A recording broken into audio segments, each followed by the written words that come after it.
Hello, my name is Isabel, and today I'll be telling you Bit 4 of The Hunchback of Notre Dame. If you haven't already, please like and subscribe.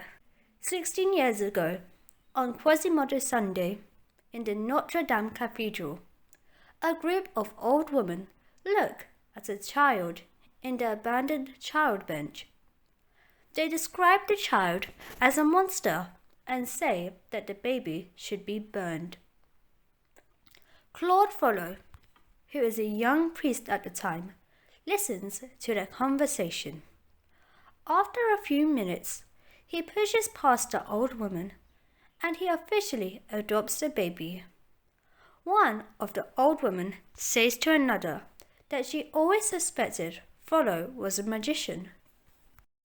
Claude Frollo was born in a noble family and was educated at a young age. He did not play with the other children and always worked hard. As an adult, he grew to love his studies and wanted to increase his knowledge. When he was 19 years old, Frollo's parents died from a plague. When Frollo visits their house, he finds his baby brother, Jehan, still alive, but without anyone to care for him. Frollo takes charge of Jehan and develops an intense bond with him. Previously, Frollo had only loved knowledge, but his relationship with Jehan teaches him how to care passionately for another human being, and, for a time, his brother becomes the sole focus of his life. Frollo then becomes a chaplain in Notre Dame, where he is a popular priest. He gains popularity for his great intellect, and he comes across the abandoned baby in the church.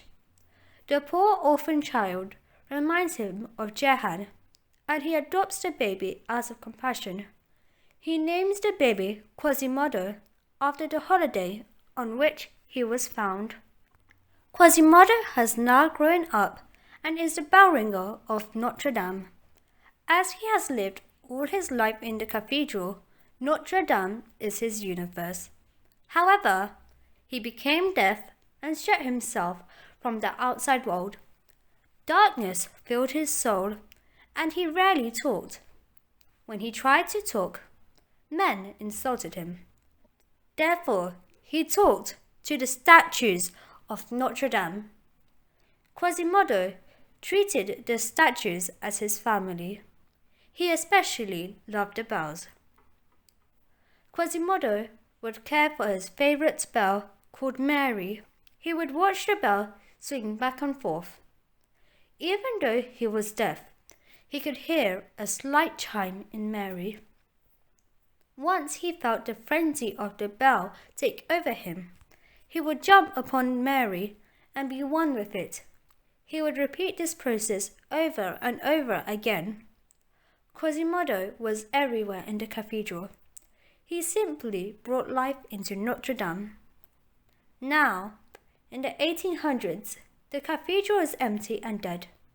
It is like a skeleton. The only person Quasimodo loved was his foster father, Claude Frollo. It was very simple. When Quasimodo was a child, Frollo took care of him, and when he became older, Frollo gave him a job. When Quasimodo became deaf, they spoke to each other through sign language. Quasimodo may be strong, but Frollo was smart. If Frollo gave a command, Quasimodo would follow. This made them have a dog and master relationship.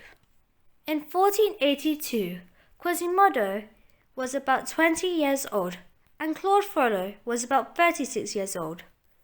Claude Frollo has become a stern person, but Jehan has become the total opposite.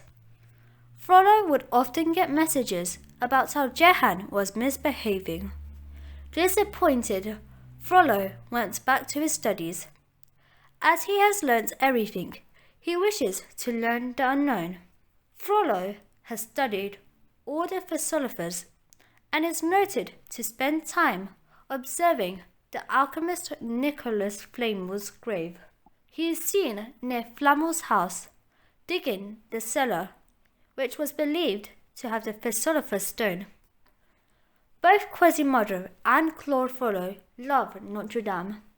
In Notre Dame, there is a room where Frollo can study. Even though he is suspected of doing black magic, he persecutes those who are thought to do witchcraft. People think he does this to draw attention away from him. Quasimodo and Frollo hold notorious positions in Paris. Quasimodo because of his strength, and Frollo because of his cold demeanor and his powerful position in the church. When the pair of them walk through the town, people often mock them, but no one dares to get too close. Even though the archdeacon and the bell ringer are insulted, Quasimodo is deaf, and Claude Frollo is too lost in his thoughts to reply. Book 4 of The Hunchback of Notre Dame tells us about Quasimodo's past 16 years ago, and how he came to be Claude Frollo's adopted son. Thank you for listening. If you'd like me to do Book 5, please like and subscribe. Bye!